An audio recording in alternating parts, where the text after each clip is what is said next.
Hello friends, I hope you all are fine. Welcome to my channel. इस video में we will cover section 28 and 29। So let's start. Video start करने से पहले please video को like करना और channel को सब्सक्राइब करना। अब हम देखते हैं section 28 which talks about sale by one of the joint owners. यहाँ पे क्या है, ये चैप्टर 3 ही कंटिन्यू है जिसमें हम क्या है ट्रांसफ़र ऑफ टाइटल की बात कर रहे हैं। ठीक है, अब इसमें हम सेक्शन 27 कवर कर चुके हैं ट्रांसफ़र ऑफ टाइटल में।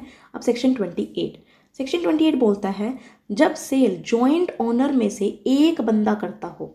ठीक है, if one of several joint owners of goods has the sole possession of them by permission of the co-owners, the property in the goods is transferred to any person who buys them of such joint owner in good faith and has not at the time of the contract of sale noticed that the seller has no authority to sell। इसका मतलब क्या है, easy है ये भी। देखो sorry, section 28 क्या बोलता है कि जब जॉइंट ओनर्स हैं और एक बंदे के पास क्या है, सोल पोजेशन है। सपोज ए, बी और सी, 3 बंदे हैं। ठीक है, ये क्या है, जॉइंट ओनर है एक एच प्रॉपर्टी के। ठीक है, एच प्रॉपर्टी के या एच किसी गुड्स के, ये क्या है, जॉइंट ओनर्स हैं। इसमें से ए के पास क्या है, सोल पोजेशन है। सोल पोजेशन है ए के पास, और वो भी जो ये पोजेशन है उसको दूसरों की परमिशन से ही मिला हुआ है। ठीक है, यहाँ पे क्या है, पोजेशन दिया है, इसको कोई ओनरशिप का राइट नहीं दिया। तो प्रॉपर्टी इन द गुड्स जो ट्रांसफर हो रहा है, अब ये पर्सन क्या है, जो ए पर्सन है ये किसी और को बेच रहा है। इसका मतलब क्या है, देखो दैट ये ए इनकी विदाउट परमिशन, सपोज ये डी को बेच रहा है प्रॉपर्टी, या गुड्स क्या है डी को बेच रहा है। ठीक है, अब डी ने गुड फेथ में ले लिया, उसको ये भी नहीं पता था कि ये जॉइंट ओनर्स है, उसको तो लगा यही ओनर है, यही मेरे को सेल कर रहा है।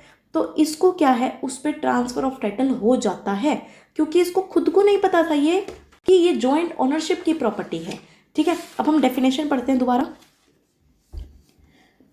If one of the several joint owners of goods, मतलब वन ऑफ द सेवरल मतलब ए, सोल पोजेशन है उसके पास by the permission of the co owners, property in the goods is transfer to any person, मैंने कहाँ transfer कर दी, D को, who buys them of such joint owner in good faith, उसने good faith में ली, and has not at the time of the contract of cell, उसने ये चीज़ नोटिस ही नहीं करी कि सेलर की तो अथॉरिटी थी ही नहीं, क्योंकि वो तीनों ही अगर बेचेंगे तो तीनों की कंसेंट होना ज़रूरी है। पर मेरे को जो है, जो डी पर्सन है उसको तो पता ही नहीं था कि ए ने अकेले ने हैंडल कर रखी है, उसको तो ये था ना कि ए ने अकेले ने कर रखी है, मुझे तो आइडिया भी नहीं था कि बी और सी की भी कंसेंट लेनी थी। ठीक है, तो ये था सेक्शन 28। अब हम सेक्शन 29 पढ़ते हैं। सेक्शन 29 बात करता है sale by person in possession under voidable contract, कि वॉइडेबल कॉन्ट्रैक्ट है जो, उसमें अगर पर्सन सेल करता है जिसके पोजेशन में वो गुड्स पड़े हों। तो क्या बोल रहे हैं, When the seller of goods has obtained possession, जब सेलर के पास क्या है, उसका पोजेशन आ गया गुड्स का, कैसे आया, वॉइडेबल कॉन्ट्रैक्ट से आया। वॉइडेबल कॉन्ट्रैक्ट कहाँ पे है, जो सेक्शन 19 और 19A में बता रखा है इंडियन कॉन्ट्रैक्ट एक्ट के। ठीक है, but the contract has not been rescinded at the time of the sale, buyer acquires a good title to the goods, उसको क्या है, गुड टाइटल मिल जाता है। ठीक है, पर provided he buys them in good faith and without the notice of the seller's defect of title, but मुझे नहीं पता होना चाहिए बायर को कि उसने, मेरे को ये था कि मैंने गुड फेथ में लिया है और without notice of the seller's defect, और मेरे को नहीं पता था कि सेलर का जो टाइटल है वो डिफेक्टिव है। ठीक है, जैसे कि फॉर एन एग्जाम्पल, इसमें एक एग्जाम्पल देते हैं। जैसे अब ए ने सपोज बी को किडनैप कर लिया। ठीक है, ए ने बी को किडनैप कर लिया। अब इसने क्या है, प्रॉपर्टी के पेपर साइन करवा लिए। ठीक है, ए ने क्या है, इसको किडनैप करके साइन करवा लिए प्रॉपर्टी के पेपर्स पे। अब इसने अपने नाम करवा लिए सारे पेपर्स, किसने, ए ने। अब ए ने क्या है, ये जो प्रॉपर्टी के पेपर्स हैं ये इसने सी को दे दिए। सी कौन है, जो कि बायर है। सी को नहीं पता था कि ये फ्रॉडलेंटली इसने लिए हैं। ठीक है, जो कि वॉइडेबल है।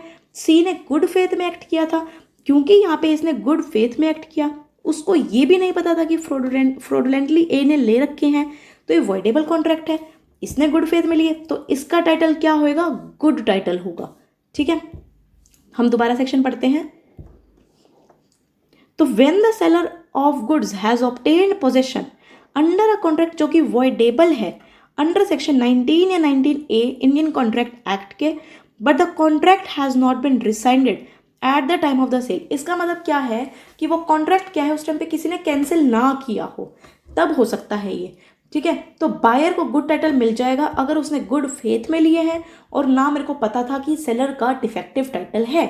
ठीक है, तो तब उसको क्या है, ट्रांसफर हो जाता है टाइटल, किसको, बायर को गुड टाइटल मिल जाता है। तो ये था सेक्शन 28 और सेक्शन 29। इस वीडियो में इतना ही। हम नेक्स्ट वीडियो में सेक्शन 30 कवर करेंगे जो कि चैप्टर 3 का लास्ट सेक्शन है। ठीक है, आई होप आपको समझ आ गया होगा। Don't forget to like the video and subscribe my channel to get notification for new videos. Thanks for watching.